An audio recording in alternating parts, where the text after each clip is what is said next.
S friends, ನೀವೇನಾದರೂ ಒಂದು best ಲ್ಯಾಪ್ಟಾಪ್ನ ಮಾರ್ಕೆಟಲ್ಲಿ ಸರ್ಚ್ ಮಾಡ್ತಾ ಇದ್ದೀರಾ ಅಂತಂದರೆ ಅದು ಬಿಗ್ ಬಿಲಿಯನ್ ಡೇ ಆಗಿರ್ಬೋದು, ಗ್ರೇಟ್ ಇಂಡಿಯನ್ ಫೆಸ್ಟಿವಲ್ ಡೇ ಆಗಿರ್ಬೋದು. ಸೊ ಎರಡರಲ್ಲೂ ಕೂಡ ನೀವು ಏನಾದರೂ ಮಾಡಿ ಒಂದು ಬೆಸ್ಟ್ ಲ್ಯಾಪ್ಟಾಪ್ನ ಚೂಸ್ ಮಾಡೋದ್ರಲ್ಲಿ ನೀವು ತುಂಬ ಕನ್ಫ್ಯೂಸ್ ಆಗಿದ್ದೀರಾ ಅಂತಂದರೆ ಈ ಒಂದು ವಿಡಿಯೋನ ಕರೆಕ್ಟಾಗಿ ನೋಡ್ತಾ ಇದ್ದೀರಾ ಅಂತ ನಾನು ಅನ್ತಾ ಇದ್ದೀನಿ. ಸೊ ಏನಕ್ಕಪ್ಪ ಅಂತಂದರೆ ಪ್ರತಿಯೊಂದು ಲ್ಯಾಪ್ಟಾಪ್ಸ್ಗಳ ಮೇಲೆ ಕೂಡ 5,000ದಿಂದ ಇಲ್ಲಿ 4,000ವರೆಗೂ ಕೂಡ ಡಿಸ್ಕೌಂಟ್ ಅನ್ನೋ ಸಿಗ್ತಾ ಇದೆ. ಸೊ ಈ ಒಂದು ಲ್ಯಾಪ್ಟಾಪ್ಸ್ಗಳನ್ನ ನೀವು ಪರ್ಚೇಸ್ ಮಾಡ್ಕೊಳ್ಳೋದ್ರಿಂದ 5,000ದಿಂದ 4,000ವರೆಗೂ ಕೂಡ ನೀವು ಉಳಿಸ್ಬೋದು ಅಂತ ನಾ ಈ ಒಂದು ಲ್ಯಾಪ್ಟಾಪ್ಸ್ಗಳನ್ನ ಚೂಸ್ ಮಾಡ್ಕೊಂಡ್ಬಂದಿನಿ. ಸೊ ಈ ಒಂದು ಲ್ಯಾಪ್ಟಾಪ್ ಚೂಸ್ ಮಾಡೋಕೆ ಅಷ್ಟೇ ಕಾರಣ ಅಲ್ಲ, ಪ್ರೈಸ್ ಒಂದೇ ಕಾರಣ ಅಲ್ಲ, ಬಟ್ ನೀವು ಇಲ್ಲಿ ಎಡಿಟಿಂಗ್ನು ಕೂಡ ಮಾಡ್ಕೋಬೋದು. ಎಡಿಟಿಂಗ್ ಮಾಡ್ತಿದ್ದೀರಾ ಅಂತಂದ್ರೆ ರೆಂಡರಿಂಗ್ ಸ್ಪೀಡ್ ಅಂತೂ ಸಖತ್ತಾಗುತ್ತೆ, ಮತ್ತು ನೀವು ಇಲ್ಲಿ ಎಡಿಟಿಂಗ್ ಮಾಡ್ತಿದ್ರೆ ಲ್ಯಾಗ್ ಕೂಡ ಆಗಬಾರ್ದು. ಸೊ ಅದಕ್ಕೋಸ್ಕರ ಅಂತ ಅಂದ್ಬಿಟ್ಟು ಇಲ್ಲಿ ಬೆಸ್ಟ್ ಆಗಿರ್ತಕ್ಕಂಥ GPU ಪವರ್ಫುಲ್ ಇರ್ತಕ್ಕಂಥ ಪ್ರತಿಯೊಂದನ್ನು ಕೂಡ ನಾನು ನೋಡಿಬಿಟ್ಟೆ ಚೆಕ್ ಮಾಡಿ ಗ್ರಾಫಿಕ್ ಕಾರ್ಡ್ ಇರ್ತಕ್ಕಂಥ ಪ್ರತಿಯೊಂದು ಲ್ಯಾಪ್ಟಾಪ್ಸ್ಗಳನ್ನು ಕೂಡ ಚೂಸ್ ಮಾಡ್ಕೊಂಡ್ಬಂದಿದ್ದೀನಿ. ಸೊ ಈ ಒಂದು ಲ್ಯಾಪ್ಟಾಪ್ಸ್ಗಳ ಬಗ್ಗೆ ತಿಳಿಸ್ಕೊಡ್ತೀನಂತೆ. ಸೊ ಅದಕ್ಕಿಂತ ಮುಂಚೆ ನೀವು ನಮ್ಮ ಚಾನಲ್ನ ಸಬ್ಸ್ಕ್ರೈಬ್ ಮಾಡ್ಕೊಂಡಿಲ್ಲ ಅಂತಂದರೆ ಇವಾಗಲೇ ನಮ್ಮ ಒಂದು ಚಾನಲ್ನ ಸಬ್ಸ್ಕ್ರೈಬ್ ಮಾಡ್ಕೊಂಡ್ರೆ ಜೊತೆಗೆ ಬೆಲ್ ನೋಟಿಫಿಕೇಶನ್ ಬಟನ್ ಕೂಡ ಆನ್ ಮಾಡ್ಕೋಬೋದು. ವಿಡಿಯೋ ಎಷ್ಟಾಗಿತ್ತು ಅಂದರೆ ಒಂದು ಲೈಕ್ನ ಮಾಡೋದನ್ನ ಮರಿಬೇಡಿ. ಲಾಸ್ಟಲ್ಲಿ ನಮ್ಮ ಒಂದು ವಿಡಿಯೋಗೆ ಫೀಡ್ಬ್ಯಾಕ್ ಅಂತ ಒಂದು ಚಿಕ್ಕದಾಗಿ ಒಂದು ಕಮೆಂಟ್ ಮಾಡಿ ಅಂತ ಕೇಳ್ಕೊಳ್ತಿದ್ದೀನಿ. ಸೊ ಆದಷ್ಟು ಬೇಗ 1K ಸಬ್ಸ್ಕ್ರೈಬರ್ಸ್ ಕಂಪ್ಲೀಟ್ ಆಯಿತು ಅಂತಂದರೆ ಸೊ ತುಂಬ ಖುಷಿ ಆಗುತ್ತೆ. ಸೊ ನಿಮ್ಮ ಫ್ಯಾಮಿಲಿ ಕೂಡ ದೊಡ್ಡದಾಗಿ ಬೆಳೆಯುತ್ತೆ. 1K ಆದಷ್ಟು ಬೇಗ ಕಂಪ್ಲೀಟ್ ಮಾಡಿ ಅಂತ ಕೇಳ್ಕೊತಾನೆ. ಇನ್ನು ಜಸ್ಟ್ 8 ಜನ ಮೆಂಬರ್ಸ್ ಬೇಕು ಮಾತ್ರ 1K ಸಬ್ಸ್ಕ್ರೈಬರ್ಸ್ ಫುಲ್ ಕಂಪ್ಲೀಟ್ ಆಗುತ್ತೆ. ಸೊ 1K ಮಾತ್ರ ಅಲ್ಲ, ಸೊ ನಿಮ್ಗೆ ಎಷ್ಟು ಜನ ಆಗುತ್ತೋ ಅಷ್ಟು ಜನ ಸಬ್ಸ್ಕ್ರೈಬ್ ಮಾಡ್ಕೊಡ್ರಿ ವಿಡಿಯೋ ಇಷ್ಟ ಆಗಿತ್ತು ಅಂದರೆ ಮಾತ್ರ. ಸೊ ಬನ್ನಿ ವಿಡಿಯೋನ ಕಂಟಿನ್ಯೂ ಮಾಡೋದಂತೆ. ಫಸ್ಟ್ ಬರುತ್ತೆ ಲಿಸ್ಟಲ್ಲಿ ಒಳ್ಳೆ ಲ್ಯಾಪ್ಟಾಪ್ ಅದಾಗಪ್ಪ ಅಂತಂದರೆ ಲೆನೋವೋ ಕಡೆಯಿಂದ ಲೆನೋವೋ ಐಪ್ಯಾಡ್ ಗೇಮಿಂಗ್ 3 ಅಂತ ಅಂದ್ಬಿಟ್ಟು. ಸೊ ಗೇಮಿಂಗ್ 3 ಅಂತ ಇದ್ರ ಒಂದು ಹೆಸರಲ್ಲೇ ಇದೆ. ಇದು ಕೂಡ Windows 11 ವರ್ಷನ್ ಬರುತ್ತೆ. ಇದರಲ್ಲಿ ಡಿಸ್ಪ್ಲೇ ನೋಡ್ಕೊಂಡ್ರಪ್ಪ ಅಂದರೆ 15.6 ಇಂಚಸ್ನ ಫುಲ್ HD ರೆಸೊಲ್ಯೂಷನ್ನ ಡಿಸ್ಪ್ಲೇ ನೋಡ್ತಾ ಇದ್ರೆ. ಅದು ಕೂಡ 144 ಹರ್ಟ್ಸ್ ರಿಫ್ರೆಶ್ ರೇಟ್ ಸಹ ಸಿಗುತ್ತೆ, ಮತ್ತು 300 ನೀಟ್ಸ್ ಪೀಕ್ ಬ್ರೈಟ್ನೆಸ್ ಸಹ ನಮಗೆ ಅವೈಲೇಬಲ್ ಇರುತ್ತೆ. ಇದು ಪೀಕ್ ಬ್ರೈಟ್ನೆಸ್ ಜಾಸ್ತಿ ಇರೋದಿಲ್ಲ ಗುಡು, ಯಾವುದೇ ಲ್ಯಾಪ್ಟಾಪ್ಸಲ್ಲಿ ಭಾಳ ಅಂದರೆ ಒಂದು 500 ನೀಟ್ಸ್ ಇರುತ್ತೆ. ಬಿಟ್ಟರೆ ಇಲ್ಲಿ 1000 ಗಟ್ಟಲೆ ನಮ್ಮ ಮೊಬೈಲಲ್ಲಿ ಇದ್ದಂಗೆ ಇರಲ್ಲ. ಯಾಕಂದರೆ ಇವು ಇಂಡೋರ್ ಯೂಸಸ್ ಆಗಿರೋದ್ರಿಂದ ಜಾಸ್ತಿ ಯಾವ ಲ್ಯಾಪ್ಟಾಪಲ್ಲಿ ಕೂಡ ನೀವು ಜಾಸ್ತಿ ಪೀಕ್ ಬ್ರೈಟ್ನೆಸ್ನ ಜಾಸ್ತಿ ಎಕ್ಸೆಪ್ಟೇಷನ್ ಮಾಡ್ಕೊಳ್ಳೋ ಹಂಗಿಲ್ಲ. ಈ ಒಂದು ಲ್ಯಾಪ್ಟಾಪಲ್ಲಿ ಪರ್ಫಾರ್ಮೆನ್ಸ್ ನೋಡ್ಕೊಂಡಾಗ AMD ಕ್ವಾಡ್ ಕೋರ್ Ryzen 5ನ ನೋಡ್ತಾ ಇದೀವಿ. ಅದು ಕೂಡ 5500H ಅಂತ ನೋಡ್ತಾ ಇದೀವಿ. ಇಲ್ಲಿ 4.2 GHz ಕ್ಲಾಕ್ ಸ್ಪೀಡ್ನ ಇಲ್ಲಿ ನಾವು ಗಮನಿಸಬಹುದು. ಇನ್ನು ಗ್ರಾಫಿಕ್ ಕಾರ್ಡ್ ನೋಡ್ಕೊಂಡ್ರಪ್ಪ ಅಂದರೆ NVIDIA ಅವರ Giga 4000 RTX 2050 4GB ಗ್ರಾಫಿಕ್ಸ್ ಅನ್ನ ಇಲ್ಲಿ ನಮಗೆ ನೋಡ್ತಾ ಇದೀವಿ. ಇದರಿಂದ ರ್ಯಾಮ್ ಮತ್ತೆ ಸ್ಟೋರೇಜ್ ನೋಡ್ಕೊಂಡಾಗ 8GB ರ್ಯಾಮ್, ಅದು ಕೂಡ DDR4 ನೋಡ್ತಾ ಇದೀವಿ. ಇನ್ನು ಸ್ಟೋರೇಜ್ ನಮಗೆ 512GB SSD ಸಹ ಇದರಲ್ಲಿ ನಮಗೆ ಅವೈಲೇಬಲ್ ಇರುತ್ತೆ.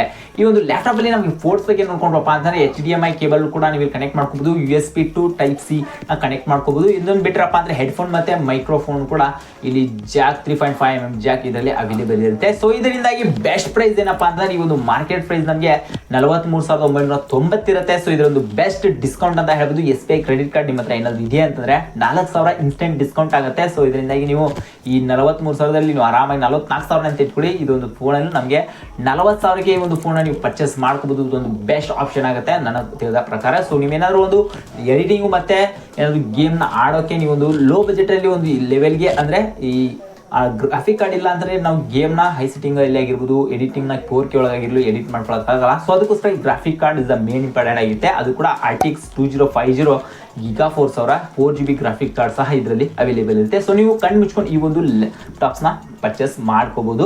ಸೊ ಲಿಸ್ಟಲ್ಲಿ ಬರುತ್ತೆ ಎರಡನೇ ಲ್ಯಾಪ್ಟಾಪ್, ಅದು ಕೂಡ Asus ಅವರ TUF F15 ಅಂತ ಅಂದ್ಬಿಟ್ಟು. ಇದು Windows 11 ಆಗಿರುತ್ತೆ. ಸೊ ಇದರ ಒಂದು ಡಿಸ್ಪ್ಲೇ ನೋಡ್ಕೊಂಡ್ರಪ್ಪ ಅಂತಂದರೆ 15.6 ಇಂಚಸ್ನ ಫುಲ್ HD ರೆಸೊಲ್ಯೂಷನ್ ಹೊಂದಿರುತ್ತೆ. ಇದು ಕೂಡ 144 ಹರ್ಟ್ಸ್ನ ರಿಫ್ರೆಶ್ ರೇಟ್ ಇರುತ್ತೆ.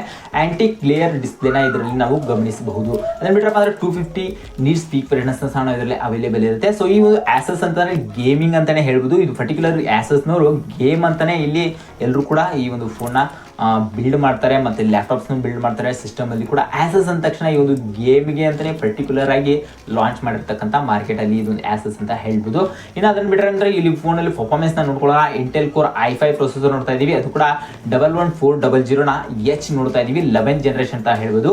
2.7 GHz ಕ್ಲಾಕ್ ಸ್ಪೀಡ್ನ ಇದರಲ್ಲಿ ನಾವು ಗಮನಿಸಬಹುದು. ಇನ್ನು ಗ್ರಾಫಿಕ್ ಕಾರ್ಡ್ ನೋಡ್ಕೊಂಡ್ರಪ್ಪ ಅಂತಂದರೆ NVIDIA ಅವರ Giga Force-ನವರ RTX 2050 ಪ್ರೊಸೆಸರ್ ನೋಡ್ತಾ ಇದ್ದೀವಿ. ಅದು ಕೂಡ 4GB ಗ್ರಾಫಿಕ್ ಕಾರ್ಡ್ ನಾವು ಇದರಲ್ಲಿ ನೋಡಬಹುದು. ಇನ್ನು ಈ ಒಂದು ಫೋನ್ ರ್ಯಾಮ್ ನೋಡ್ಕೊಂಡಾಗ 16GB ರ್ಯಾಮ್ನ ನೋಡೋಕೆ ಸಿಗ್ತಾ ಇದೆ. ಅದು ಕೂಡ DDR4 ರ್ಯಾಮ್ನ ನೋಡ್ಕೋಬಹುದು. ಇನ್ನು 512GB SSD ನಮಗೆ ಇದರಲ್ಲಿ ಸ್ಟೋರೇಜ್ ಆಗಿ ಅವೈಲೇಬಲ್ ಇರುತ್ತೆ. ಇನ್ನು ಈ ಪೋರ್ಟ್ಸ್ ಬಗ್ಗೆ ನಾವು ಮಾತಾಡ್ಕೊಳ್ಳಬೇಕು. HDMI ಪೋರ್ಟ್ಸ್ 1 ಸಿಗುತ್ತೆ. ಆಮೇಲೆ ಥಂಡರ್ ಬೋಲ್ಟ್ ಅಂತ ಅಂದ್ಬಿಟ್ಟು ಈ ಒಂದು ಪೋರ್ಟ್ಸ್ ನಮಗೆ 4 ಅವೈಲೇಬಲ್ ಇರುತ್ತೆ. ಇದು ಕೂಡ ಒಂದು ಬೆಸ್ಟ್ ಅಂತ ಹೇಳ್ಬೋದು. ಎಥರ್ನೆಟ್ ಪೋರ್ಟ್ ಅಂತಂದ್ಬಿಟ್ಟು 1 ಇರುತ್ತೆ. ಆಮೇಲೆ ಹೆಡ್ಫೋನ್ ಮತ್ತು ಮೈಕ್ರೋಫೋನ್ ಜಾಕ್ ಅಂತಂದ್ಬಿಟ್ಟು ಇವು ಕೂಡ 2 ಕೂಡ ಒಂದೊಂದಿರುತ್ತೆ.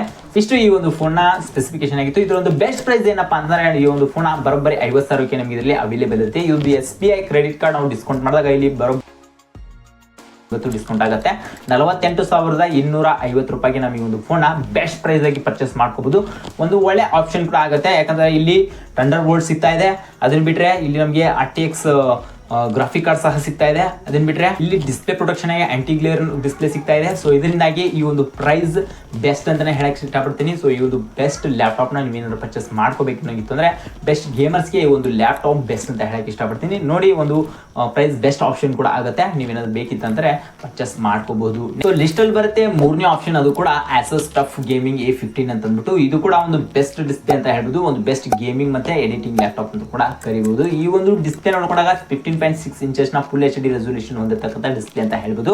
ಈ ಒಂದು ಫೋನಲ್ಲಿ ಪರ್ಫಾರ್ಮೆನ್ಸ್ ನೋಡ್ಕೊಂಡಾಗ AMD Ryzen 5 ನೋಡ್ತಾ ಇದ್ದೀರಾ, 4600H ಪ್ರೊಸೆಸರ್ ನೋಡ್ತಾ ಇರೋದ್ರಾ. ಇದರಿಂದಾಗಿ 4.0 GHz ಕ್ಲಾಕ್ ಸ್ಪೀಡ್ ನ ನಾವಿಲ್ಲಿ ಗಮನಿಸಬಹುದು ಅಂತ ಹೇಳ್ತಾರೆ. ನಿನ್ನ ಫೋನಲ್ಲಿ ಗ್ರಾಫಿಕ್ ಕಾರ್ಡ್ ನೋಡ್ಕೊಂಡಾಗ NVIDIA ಅವರದ GigaForce RTX 1650 ಇಲ್ಲಿ ಗ್ರಾಫಿಕ್ ಕಾರ್ಡ್ ನ ನೋಡ್ತಾ ಇದೀವಿ. ಇದು ಕೂಡ 4GB ಗ್ರಾಫಿಕ್ ಕಾರ್ಡ್ ಆಗಿರುತ್ತೆ. ಇದು ಕೂಡ ಒಂದು ಒಳ್ಳೆ ವಿಚಾರ. ಮತ್ತೆ ಈ ಒಂದು ಫೋನ್ ಅಲ್ಲಿ ನಾವು ರ್ಯಾಮ್ ನ 8GB ರ್ಯಾಮ್ ನೋಡ್ತಾ ಇದೀವಿ. ಅದು ಕೂಡ DDR4 ರ್ಯಾಮ್ ಅಂತ ಹೇಳ್ಬೋದು.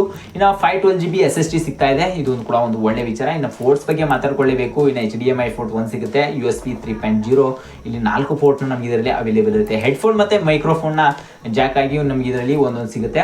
ಇದನ್ನ ಬಿಟ್ರೆ ಇನ್ನೊಂದ್ರಲ್ಲಿ ಯಾವುದೇ ರೀತಿ ಫೋರ್ಟ್ಸ್ ಗಳಿರಲ್ಲ. ಇದು ಒಂದು ಬೆಸ್ಟ್ ಆಪ್ಷನ್ ಕೂಡ ಆಗಬಹುದು ಗೇಮರ್ಸ್ಗೆ ಮತ್ತೆ ಎಡಿಟರ್ಸ್ಗೆ. ಇದರ ಒಂದು ಬೆಸ್ಟ್ ಪ್ರೈಸ್ ಏನಪ್ಪಾ ಅಂತಂದ್ರೆ SBI ಕ್ರೆಡಿಟ್ ಕಾರ್ಡ್ ಇಲ್ಲಿ 4,000 ಇನ್ಸ್ಟೆಂಟ್ ಆಗಿ ಡಿಸ್ಕೌಂಟ್ ಆಗಿಬಿಟ್ಟು ನಮಗೆ 51,000ಕ್ಕೆ ಇದೊಂದು ನಮಗೆ ಅವೈಲೇಬಲ್ ಇರುತ್ತೆ. ಇದು ಕೂಡ ಒಂದು ಬೆಸ್ಟ್ ಆಪ್ಷನ್ ಆಗುತ್ತೆ, ಯಾಕಂದ್ರೆ ಇಲ್ಲಿ ನಾವು ಗೇಮ್ ನ ಆಡ್ಕೋತಾ ಇದೀವಿ ಮತ್ತೆ ಎಡಿಟಿಂಗ್ ನ ಮಾಡ್ಕೋತಾ ಇದೀವಿ ಅಂದಾಗ ನಾವು ಸಾಕಷ್ಟು ದುಡ್ಡನ್ನ ಕೊಡಬೇಕಾಗುತ್ತೆ. ನಾವು ಎಷ್ಟು ಹೆಚ್ಚು ದುಡ್ಡು ಕೊಡ್ತಾ ಹೋಗ್ತೀವಿ ಅಷ್ಟು ನಮಗೆ ಸ್ಪೆಸಿಫಿಕೇಶನ್ ಆಯ್ತು ಮತ್ತೆ ಅದರ ಒಂದು ಪರ್ಫಾರ್ಮೆನ್ಸ್ ಕೂಡ ನಾವು ನೀಡ್ಸ್ ನ ಜಾಸ್ತಿ ತಗೋಬಹುದು. ಅದನ್ನ ಬಿಟ್ರೆ ನಮಗೆ ಇದರಲ್ಲಿ ನಾವು ಜಾಸ್ತಿ ಎಕ್ಸೆಪ್ಟೇಷನ್ಸ್ ಇಟ್ಕೊಳ್ಳೋಕೆ ಆಗಲ್ಲ. ನೀವು ಎಷ್ಟು ಲೋ ಬಜೆಟ್ ಅಲ್ಲಿ ಹೋಗ್ತೀರಾ ಅಷ್ಟೊಂದು ಲೋ ಆಗಿ ವರ್ಕ್ ನಮಗೆ ಸಿಗುತ್ತೆ ಹೊರತು ನಾವು ಜಾಸ್ತಿ ಎಕ್ಸೆಪ್ಟೇಷನ್ಸ್ ಇಟ್ಕೊಂಡ್ರೆ ಜಾಸ್ತಿ ದುಡ್ಡನ್ನ ಕೊಡಬೇಕಾಗುತ್ತೆ. ಸೊ ಅದೇ ಒಂದು ನಾ ಇಲ್ಲಿ ತಿಳಿಸ್ಕೊಡ್ತಾ ಇರೋದು. ಸೊ ಲಿಸ್ಟ್ ಅಲ್ಲಿ ಬರುತ್ತೆ 4ನೇ ಆಪ್ಷನ್ ಆಗಿ, ಅದು ಕೂಡ ಲೆನೋವಾ ಕಡೆಯಿಂದ ಲೆನೋವಾ LOQ i5 ಅಂತ ಅಂದ್ಬಿಟ್ಟು. ಈ ಒಂದು ಲ್ಯಾಪ್ಟಾಪ್ ನಿಮ್ಗೆ ಬರೋಬ್ಬರಿ 60,000ಕ್ಕೆ ಈ ಒಂದು ಫೋನ್ ನಿಮ್ಗೆ ಸಿಗ್ತಿರುತ್ತೆ. ಸೊ ಈ ಒಂದು ಡಿಸ್ಕೌಂಟ್ ಆಗಿ ಎಷ್ಟಕ್ಕೆ ಸಿಗುತ್ತೆ ಅಂತ ನೋಡ್ಕೊಂಡ್ ಬರೋಣಂತೆ. ಅದಕ್ಕಿಂತ ಮುಂಚೆ ಈ ಒಂದು ಫೋನ್ ಡಿಸ್ಪ್ಲೇ ನೋಡ್ಕೊಳ್ಳೋಣ. 15.6 ಇಂಚಸ್ ನ ಫುಲ್ HD ರೆಸಲ್ಯೂಷನ್ ಇರತಕ್ಕಂಥ IPS ಡಿಸ್ಪ್ಲೇ ನೋಡ್ತಾ ಇದೀವಿ. ಇದು ಕೂಡ 144 Hz ಇರ್ತಕ್ಕಂಥ ರಿಫ್ರೆಶ್ ರೇಟ್ ಸಹ ಇದರಲ್ಲಿ ಸಪೋರ್ಟ್ ಮಾಡುತ್ತೆ ಅಂತ ಹೇಳ್ಬೋದು. ಇನ್ನು ಪರ್ಫಾರ್ಮೆನ್ಸ್ ನೋಡ್ಕೊಂಡಾಗ Core i5 1250H ನೋಡ್ತಾ ಇದೀವಿ. CPU ಇಲ್ಲಿ 8 ಕೋರ್ ಮತ್ತೆ 12 ಥ್ರೆಡ್ಸ್ ಇರ್ತಕ್ಕಂಥ ಪ್ರೊಸೆಸರ್ ನಮಗೆ ಹೆವಿ ಪವರ್ಫುಲ್ ಪ್ರೊಸೆಸರ್ ನಮಗೆ ಇದರಲ್ಲಿ ನೋಡಕ್ ಸಿಗ್ತಾ ಇದೆ. ಇನ್ನು ಈ ಒಂದು ಫೋನ್ ಗ್ರಾಫಿಕ್ ಕಾರ್ಡ್ ನೋಡ್ಕೊಂಡ್ರಪ್ಪ ಅಂದ್ರೆ NVIDIA ಅವರ GigaForce RTX 2050 ಇಲ್ಲಿ 4GB ಗ್ರಾಫಿಕ್ಸ್ ನಮಗೆ ಅವೈಲೇಬಲ್ ಇರೋದ್ರಿಂದ ಬೆಸ್ಟ್ ಪವರ್ಫುಲ್ ಇರ್ತಕ್ಕಂಥ ಲ್ಯಾಪ್ಟಾಪ್ ಅಂತ ಹೇಳಕ್ ಇಷ್ಟಪಡ್ತೀನಿ. ಅದನ್ನ ಬಿಟ್ಟರೆ ಇಲ್ಲಿಂದ 12GB ರ್ಯಾಮ್ ನೋಡಕ್ ಸಿಗ್ತಾ ಇದೆ, DDR5 ನ ನೋಡಕ್ ಸಿಗ್ತಾ ಇದೆ, ಸ್ಟೋರೇಜ್ ನಮಗೆ 512GB SSD ನಮಗೆ ನೋಡಕ್ ಸಿಗ್ತಾ ಇದೆ ಅಂತ ಹೇಳ್ಬೋದು. ಇನ್ನು ಪೋರ್ಟ್ಸ್ ಬಗ್ಗೆ ಮಾತಾಡ್ಕೋಬೇಕಪ್ಪ ಅಂತಂದ್ರೆ HDMI ಪೋರ್ಟ್ಸ್ ನಮಗೆ ಇರುತ್ತೆ, ಮತ್ತೆ ಅದನ್ನ ಬಿಟ್ಟರೆ USB Type-C 1 ಇರುತ್ತೆ, ಮತ್ತೆ ಅದನ್ನ ಬಿಟ್ಟರೆ ಇಂಟರ್ನೆಟ್ ಪೋರ್ಟ್ ಅಂತ ಅಂದ್ಬಿಟ್ಟು 1 ನಮಗೆ ಅವೈಲೇಬಲ್ ಇರುತ್ತೆ. ಹೆಡ್ಫೋನ್ ಮತ್ತೆ ಮೈಕ್ರೋಫೋನ್ ಜಾಕ್ ಅಂತ ಅಂದ್ಬಿಟ್ಟು 2 ಸಹ ನಮಗೆ ಅವೈಲೇಬಲ್ ಇರುತ್ತೆ. ಒಂದು ಬೆಸ್ಟ್ ಪ್ರೈಸ್ ಏನಪ್ಪಾ ಅಂದ್ರೆ 4,000 ಡಿಸ್ಕೌಂಟ್ ಮಾಡಿ ನಿಮ್ಗೆ ಇಲ್ಲಿ 58,199 ರೂಪಾಯಿನ ಈಗ ನೀವು ಇಲ್ಲಿ ಒಂದು ಲ್ಯಾಪ್ಟಾಪ್ ನ ಪರ್ಚೇಸ್ ಮಾಡ್ಕೋಬಹುದು. ಇದು ಒಂದು ಕೂಡ ಒಂದು ಬೆಸ್ಟ್ ಆಪ್ಷನ್ ಆಗುತ್ತೆ. ನನಗೆ ಇಷ್ಟರಲ್ಲಿ ಹೇಳಿರ್ತಕ್ಕಂಥ ಲ್ಯಾಪ್ಟಾಪ್ಸ್ ಅಲ್ಲಿ ನನಗೆ Lenovo LOQ i5 ಸಖತ್ ಇಷ್ಟ ಆಯಿತು. ಅದನ್ನ ಬಿಟ್ಟರೆ i7 ಸಹ ಇದರಲ್ಲಿ ಅವೈಲೇಬಲ್ ಇರುತ್ತೆ. i5 ಏನಿದೆ i7 ಅವೈಲೇಬಲ್ ಇದೆ, ಅದು ಕೂಡ ಸಖತ್ತಾಗಿದೆ ಅಂತ ಹೇಳ್ಬೋದು. ಇದಕ್ಕಿಂತ ಒಳ್ಳೇದೇನಂತಂದ್ರೆ ನೀವು i5 ಓಕೆ, ಬಟ್ ಇಲ್ಲಿ ಜನರೇಷನ್ ಮಾತ್ರ 11th ಜನರೇಷನ್ 12th ಜನರೇಷನ್ ಇರುತ್ತೆ. ಅದ್ರ ಮೇಲೆ ನಿಮಗೆ ಪ್ರೈಸ್ ಅನ್ನೋದು ಫಿಕ್ಸ್ ಆಗಿರುತ್ತೆ. ಸೊ ಈ ಒಂದು ಜನರೇಷನ್ ಮೇಲೆ ನೀವು ಒಂದು ಫೋನ್ ಪರ್ಚೇಸ್ ಮಾಡ್ಕೋಬೇಕಾಗುತ್ತೆ, ಈ ಒಂದು ಲ್ಯಾಪ್ಟಾಪ್ಸ್ಗಳನ್ನ. ಆಮೇಲೆ ಈ ಒಂದು ಪ್ರೊಸೆಸರ್ ಕೂಡ ಮೇನ್ ಇಂಪಾರ್ಟೆಂಟ್ ಆಗಿರುತ್ತೆ, ಗ್ರಾಫಿಕ್ ಕಾರ್ಡ್ ಕೂಡ ಮೇನ್ ಇಂಪಾರ್ಟೆಂಟ್ ಆಗಿರುತ್ತೆ. ನೀವು ಒಂದಕ್ಕೊಂದು ಇಲ್ಲಿ H ಸೀರೀಸ್ ಏನಾದ್ರು ಇತ್ತು ಅಂತಂದ್ರೆ ನಾ ಹೇಳ್ತಾ ಇದೀನಲ್ಲ, ಯಾವ್ದಪ್ಪ ಅಂತಂದ್ರೆ ಇಲ್ಲಿ ಪರ್ಫಾರ್ಮೆನ್ಸ್ ಅಲ್ಲಿ ನಮಗೆ ಇಂಟೆಲ್ ಕೋರ್ i5 12450H ಅಂತ ಏನು ಹೇಳಿದೆ. ಸೊ H ಅಂತಿದ್ರೆ ಈ ಒಂದು ಎಡಿಟಿಂಗು ನಡೀತೆ, ಆಮೇಲೆ ನೀವು ಗೇಮಿಂಗು ಕೂಡ ನಡೀತೆ. ಸೊ ಲಿಸ್ಟ್ ಅಲ್ಲಿ ಬರುತ್ತೆ 5ನೇ ಆಪ್ಷನ್ ಆಗಿ, ಅದು ಕೂಡ ಲಾಸ್ಟ್ ಲ್ಯಾಪ್ಟಾಪ್ ಅಂತ ಹೇಳ್ಬೋದು. Asus ಅವ್ರದ್ದೇ Asus TUF Gaming F15 Intel core i7 ಅಂತ ಅಂದ್ಬಿಟ್ಟು ಇದು i7 ಪ್ರೊಸೆಸರ್ ಆಗಿರುತ್ತೆ. ಸಖತ್ ಪವರ್ಫುಲ್ ಆಗಿರ್ತಕ್ಕಂಥ ಇದು ಲ್ಯಾಪ್ಟಾಪ್ ಅಂತ ಹೇಳ್ಬೋದು. ಡಿಸ್ಪ್ಲೇ ನೋಡ್ಕೊಂಡಾಗ 15.6 ಇಂಚಸ್ ನ ಫುಲ್ HD ರೆಸಲ್ಯೂಷನ್ ಇರ್ತಕ್ಕಂಥ 144 Hz ಇರತಕ್ಕಂಥ ರಿಫ್ರೆಶ್ ರೇಟ್ ಸಹ ಇಲ್ಲಿ ಸಪೋರ್ಟ್ ಆಗುತ್ತೆ. ಆಂಟಿ ಗ್ಲೇರ್ ಡಿಸ್ಪ್ಲೇ ಕೂಡ ಇಲ್ಲಿ ಸಪೋರ್ಟ್ ಮಾಡುತ್ತೆ. 250 ನೀಟ್ ಫ್ರೀಕ್ವೆನ್ಸ್ ನ ಇಲ್ಲಿ ನಾವು ಗಮನಿಸಬಹುದು. ಇದನ್ನ ಬಿಟ್ಟರೆ ಪರ್ಫಾರ್ಮೆನ್ಸ್ ಅಲ್ಲಿ ನಿಮಗೆ ಇಂಟೆಲ್ ಕೋರ್ i7 ನೋಡ್ತಾ ಇದ್ದೀರಾ, ಅದು ಕೂಡ 12700H ನೋಡ್ತಾ ಇದ್ದೀರಾ, ಅದು ಕೂಡ 2.3 GHz ಇರ್ತಕ್ಕಂಥ ಕ್ಲಾಕ್ ಸ್ಪೀಡ್ ಇರ್ತಕ್ಕಂಥ ಇಲ್ಲಿ ಪರ್ಫಾರ್ಮೆನ್ಸ್ ನಾವಿಲ್ಲಿ ಗಮನಿಸಬಹುದು. ಇನ್ನ ಈ ಒಂದು ಫೋನಲ್ಲಿ ಗ್ರಾಫಿಕ್ ಕಾರ್ಡ್ ನೋಡ್ಕೊಂಡಾಗ NVIDIA ಅವರ GigaForce RTX 3050 ಗ್ರಾಫಿಕ್ ಕಾರ್ಡ್ ಇಲ್ಲಿ ಅವೈಲೇಬಲ್ ಇರುತ್ತೆ. ಅದು 4GB ಗ್ರಾಫಿಕ್ ಕಾರ್ಡ್ ನಮಗೆ ನೋಡಕ್ ಸಿಗ್ತಾ ಇದೆ. ಇನ್ನು 16 GB ರ್ಯಾಮ್ ನೋಡಕ್ ಸಿಗ್ತಾ ಇದೆ. ಇಲ್ಲಿ ಕೂಡ DDR4 ರ್ಯಾಮ್ನ ನಾವಿಲ್ಲಿ ಗಮನಿಸಬಹುದು. 512 GB SSD ನಮಗೆ ಇದರಲ್ಲಿ ಅವೈಲೇಬಲ್ ಇರುತ್ತೆ ಅಂತ ಹೇಳ್ಬೋದು. ಇನ್ನು ಫೋರ್ಸ್ ಬಗ್ಗೆ ಮಾತಾಡ್ಕೊಳ್ಳೇಬೇಕು. HDMI ಫೋರ್ಸ್ ಒಂದಿರುತ್ತೆ, ಆಮೇಲೆ USB 3.0 ನಮಗೆ 4 ಫೋರ್ಸ್ನ ನಮಗೆ ಇದರಲ್ಲಿ ನೋಡಕ್ ಸಿಗ್ತಾ ಇದೆ. ಹೆಡ್ಫೋನ್ ಮತ್ತೆ ಮೈಕ್ರೋಫೋನ್ ಜಾಕ್ ಇದರಲ್ಲಿ 2 ಸಪೋರ್ಟ್ ಆಗುತ್ತೆ. ಸೊ ಇದರಿಂದಾಗಿ ಈ ಒಂದು ಬೆಸ್ಟ್ ಪ್ರೈಸ್ ಏನಾಗುತ್ತಪ್ಪ ಅನ್ನೋದಾದ್ರೆ ASUS TUF Gaming F15 ಒಂದು ಡಿಸ್ಕೌಂಟ್ ಆಗಿ ಎಲ್ಲ ಇಲ್ಲಿ ನಾವು ನೋಡ್ಕೊಂಡಾಗ SBI ಕ್ರೆಡಿಟ್ ಕಾರ್ಡಿಂದ 4000 ಇನ್ಸ್ಟೆಂಟ್ ಡಿಸ್ಕೌಂಟ್ ಆಗುತ್ತೆ. ಈ ಒಂದು ಫೋನ್ ನಮಗೆ ಬೆಸ್ಟ್ ಪ್ರೈಸ್ ಆಗಿ 72,990ಕ್ಕೆ ಈ ಒಂದು ಫೋನ್ ನಿಮಗೆ ಬೆಸ್ಟ್ ಆಪ್ಷನ್ ಆಗಿ ಸಿಗುತ್ತೆ. ನೋಡ್ಕೊಳ್ಳಿ, ಈ ಒಂದು 5 ಲ್ಯಾಪ್ಟಾಪ್ಸ್ ಅಲ್ಲಿ ನಾನು ಆಗಲೇ ಹೇಳಿದೆ ಎಷ್ಟು ಪ್ರೈಸ್ ಅಮೌಂಟ್ ನಾವು ಜಾಸ್ತಿ ಕೊಡ್ತಾ ಹೋಗ್ತಿರೋ ಸೊ ಅಷ್ಟು ನಿಮಗೆ ಹೆವಿ ಪವರ್ಫುಲ್ ಆಗಿರ್ತಕ್ಕಂಥ ಪರ್ಫಾರ್ಮೆನ್ಸ್ ನೀಡ್ತಕ್ಕಂಥ ಲ್ಯಾಪ್ಟಾಪ್ಸ್ಗಳು ಸಿಗ್ತವೆ. ನೀವು ಎಷ್ಟು ಕಡಿಮೆ ಲೋ ಬಜೆಟಿಗೆ ಬರ್ತೀರಾ ಸೊ ನಿಮಗೆ 10,000ಕ್ಕೂ ಲ್ಯಾಪ್ಟಾಪ್ ಸಿಗುತ್ತೆ, 1 ಲಕ್ಷಕ್ಕೂ ಲ್ಯಾಪ್ಟಾಪ್ ಸಿಗುತ್ತೆ. ಅದರಲ್ಲಿ ಇರತಕ್ಕಂಥ ಪರ್ಫಾರ್ಮೆನ್ಸ್ ಇದರಲ್ಲಿ ಇರ್ತಕ್ಕಂಥ ಪರ್ಫಾರ್ಮೆನ್ಸ್ ಎರಡು ಕೂಡ ಈಕ್ವಲ್ ಮಾಡ್ಕೊಳಕ್ ಹೋಗಬೇಡಿ. ಇಲ್ಲಿ ಕನ್ಸೂಮರ್ ಲ್ಯಾಪ್ಟಾಪ್ಸ್ ಅಂತ ಇರುತ್ತೆ, ಆಮೇಲೆ ಆಫೀಸ್ ವರ್ಕ್ ಲ್ಯಾಪ್ಟಾಪ್ಸ್ ಇರುತ್ತೆ, ಸಾಕಷ್ಟು ಇಲ್ಲಿ ಎಲ್ಲ ವೇರ್ ಟೀರ್ ಲ್ಯಾಪ್ಟಾಪ್ಸ್ಗಳು ಇರುತ್ತೆ. ಸೊ ನಾ ಹೇಳ್ತಾ ಇರೋದು ಲ್ಯಾಪ್ಟಾಪ್ಸ್ ಎಲ್ಲ ಬಂದ್ಬಿಟ್ಟು ಹೈ ಲ್ಯಾಪ್ಟಾಪ್ಸ್ ಅಂತಾನೆ ಹೇಳ್ಬೋದು. ಇವೆಲ್ಲ ಲ್ಯಾಪ್ಟಾಪ್ಸ್ ಬಂದ್ಬಿಟ್ಟು ನಿಮಗೆ ಎಡಿಟಿಂಗ್ ಮತ್ತು ಗೇಮಿಂಗ್ ಅಂತಂದು ಸಖತ್ ಯೂಸ್ ಆಗುತ್ತೆ. ಈ ನಾವು ಇವತ್ತು ರೆಫರ್ ಮಾಡಿರ್ತಕ್ಕಂಥ ಅಷ್ಟು ಲ್ಯಾಪ್ಟಾಪ್ ಬಂದ್ಬಿಟ್ಟು ನಿಮಗೆ ಒಂದು ಹೈ ಸೆಟ್ಟಿಂಗ್ ಒಳಗೆ ನೀವು ಗೇಮ್ ಆಡ್ತೀರಾ, 144 ಹರ್ಟ್ಸ್ ರಿಫ್ರೆಶ್ ರೇಟಲ್ಲಿ ಈ ಒಂದು ಗೇಮ್ನ ಆಡ್ತೀರಾ ಅನ್ನೋಂಗಿತ್ತಂದರೆ ಈ ಒಂದು ಲ್ಯಾಪ್ಟಾಪ್ಸ್ ನಿಮಗೆ ಅವೈಲೇಬಲ್ ಇರುತ್ತೆ. ಸೊ ಇಷ್ಟ ಆಗಿತ್ತು ಇವತ್ತಿನ ವಿಡಿಯೋ. ಈ ಲ್ಯಾಪ್ಟಾಪ್ಸ್ಗಳ ಬಗ್ಗೆ ಹೇಳಿ ನಿಮ್ಗೆ ಏನು ಅನಿಸುತ್ತೆ ಅನ್ನೋದು ಕೂಡ ಚಿಕ್ಕದಾಗಿ ಕಮೆಂಟ್ ಮಾಡಿ, ಮತ್ತು ಈ ವಿಡಿಯೋ ನಿಮ್ಗೆ ನೋಡಿ ಏನು ಅನಿಸುತ್ತೆ ಅನ್ನೋದು ಕೂಡ ಲಾಸ್ಟ್ ನಿಮ್ಮ ಅವ್ರ ಅಭಿಪ್ರಾಯ ತಿಳಿಸಿ ಅಂತ ಹೇಳಿದೆ. ಸೊ ನಿಮ್ಮ ಒಂದು ಅಭಿಪ್ರಾಯನ ತಿಳಿಸ್ಬೋದು. ಮತ್ತೆ ಸಿಗೋಣ ಇದೇ ರೀತಿ ಯೂಸ್ಫುಲ್ ಕಂಟೆಂಟ್ಸ್ಗಳ ಜೊತೆ. ಮತ್ತೆ ಯಾವುದಾದ್ರು ಲ್ಯಾಪ್ಟಾಪ್ಸ್ಗಳು ಬಿಟ್ಟಿದ್ರೆ ಸೊ ಇನ್ನೊಂದು ಮಾತು ನಿಮ್ಮಲ್ಲಿ ಏನೋ ಒಂದು ಕ್ವಶನ್ ಹುಟ್ಬೋದು.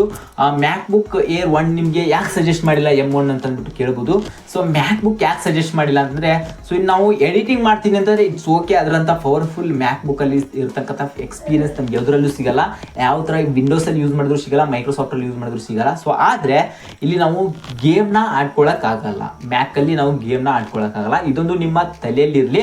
ನಾವೇನಾದರೂ ಮ್ಯಾಕಲ್ಲಿ ಗೇಮ್ ಆಡ್ತೀನಿ ಅಂತಂದರೆ ಸೊ ಅಷ್ಟೊಂದು ಎಕ್ಸ್ಪೀರಿಯನ್ಸ್ ಚೆನ್ನಾಗಿರಲ್ಲ. ಸೊ ಅದಕ್ಕೋಸ್ಕರ ನಾನು ಮ್ಯಾಕ್ನ ಇಲ್ಲಿ ಸಜೆಸ್ಟ್ ಮಾಡಿಲ್ಲ. ನಿಮಗೆ ಇಲ್ಲಿ 59,000ಕ್ಕೇನೋ ನಿಮ್ಗದು ಮಾರ್ಕೆಟಲ್ಲಿ ತೋರಿಸ್ತಾ ಇದೆ. ನೀವು GST ಏನಾದರೂ ಇನ್ಕ್ಲೂಡ್ ಇದರದಲ್ಲಿ GST ಯಾರ್ದ್ರಲ್ಲಿ ಇರುತ್ತಲ್ಲ ID, ಸೊ ಅವ್ರಿಂದ ನೀವೇನಾದ್ರು ಪರ್ಚೇಸ್ ಮಾಡಿದ್ರೆ 8,000 ನಿಮಗೆ ಡಿಸ್ಕೌಂಟ್ ಸಿಗುತ್ತೆ. ಅದನ್ನು ಬಿಟ್ಟರೆ ನೀವು ಕ್ರೆಡಿಟ್ ಕಾರ್ಡಲ್ಲಿ 1,250 ಏನೋ 2,000 3,000 ನಿಮ್ಗೆ ಡಿಸ್ಕೌಂಟ್ ಸಹ ಇದೆ. ಸೊ ಅದರಿಂದ ಕೂಡ ನೀವು ಡಿಸ್ಕೌಂಟ್ ಮಾಡ್ಕೊಂಡು ತೊಗೋಬೋದು, ಇಲ್ಲ ಅಂತಲ್ಲ. ಅಂದರೆ ಬಟ್ ಗೇಮಿಂಗಿಗೆ ಅದು ವರ್ಕೌಟ್ ಆಗಲ್ಲ. ಸೊ ಎಡಿಟ್ ಮಾಡ್ತೀನಿ ಮತ್ತು ಏನಾದ್ರು ಆಫೀಸ್ ವರ್ಕ್ ಮಾಡ್ತೀನಿ ಮತ್ತು ನೀವು ಏನಾದ್ರು ಕಂಟೆಂಟ್ ರೈಟರ್ ಇದ್ದೀರಾ ಅಂತಂದರೆ ಅದೊಂದು ಬೆಸ್ಟ್ ಆಪ್ಷನ್ ಆಗುತ್ತೆ. ಸೊ ನಾನಂತೂ ಗೇಮನ್ನು ಆಡಲ್ಲ. ಸೊ ನಾನು ಎಡಿಟಿಂಗಿಗೆ ಏನಾದರೂ ಯೂಸ್ ಮಾಡ್ಕೋಬೋದಿತ್ತಂದರೆ ನಾನು ಅದನ್ನು ಪರ್ಚೇಸ್ ಮಾಡ್ಕೋಬೋದು. ಅದನ್ನ ಗೇಮ್ ಆಡ್ತೀನಿ ಅಂತಂದರೆ ಅದೊಂದು ವರ್ಕೌಟ್ ಆಗಲ್ಲ. ಬಟ್ ನಾನು ವಿಂಡೋಸ್ನ ಏನು ಸಜೆಸ್ಟ್ ಮಾಡಿದೆ, ಇದರಲ್ಲಿ ಇರ್ತಕ್ಕಂಥ 5 ಲ್ಯಾಪ್ಟಾಪ್ಸ್ಗಳಲ್ಲಿ ನಾವು ಯಾವುದಾದ್ರು ಒಂದು ಲ್ಯಾಪ್ಟಾಪ್ನ ಪರ್ಚೇಸ್ ಮಾಡ್ಕೋಬೇಕಾಗುತ್ತೆ. ಸೊ ಇಷ್ಟಾಗಿತ್ತು ಇವತ್ತಿನ ವಿಡಿಯೋ. ಈ ವಿಡಿಯೋ ನಿಮಗೆ ಯೂಸ್ಫುಲ್ ಕಂಟೆಂಟ್ ಆಗಿದೆ ಅಂತ ಅನ್ಕೊಂಡಿರ್ತೀನಿ. ಮತ್ತೆ ಸಿಗೋಣ ಮುಂದಿನ ವಿಡಿಯೋದಲ್ಲಿ. ಅದಕ್ಕಿಂತ ಮುಂಚೆ ನೀವು ನಮ್ಮ ಚಾನಲ್ ಸಬ್ಸ್ಕ್ರೈಬ್ ಮಾಡ್ಕೊಂಡಿಲ್ಲ ಅಂದರೆ ಇವಾಗ ನಮ್ಮ ಚಾನಲ್ ಸಬ್ಸ್ಕ್ರೈಬ್ ಮಾಡ್ಕೊಂಡ್ರೆ ಬೆಲ್ ನೋಟಿಫಿಕೇಶನ್ ಕೂಡ ಆನ್ ಮಾಡ್ಕೋಬಹುದು. ವಿಡಿಯೋಗೆ ಒಂದು ಲೈಕ್ ಮಾಡಿಲ್ಲ ಅಂದರೆ ಇವಾಗಲೇ ಲೈಕ್ ಮಾಡಿ ಅಂತ ಹೇಳ್ತಾ ಮತ್ತೆ ಸಿಗೋಣ ಮುಂದಿನ ವಿಡಿಯೋದಲ್ಲಿ. ನೆಕ್ಸ್ಟ್ ಒನ್, ನಮಸ್ಕಾರ.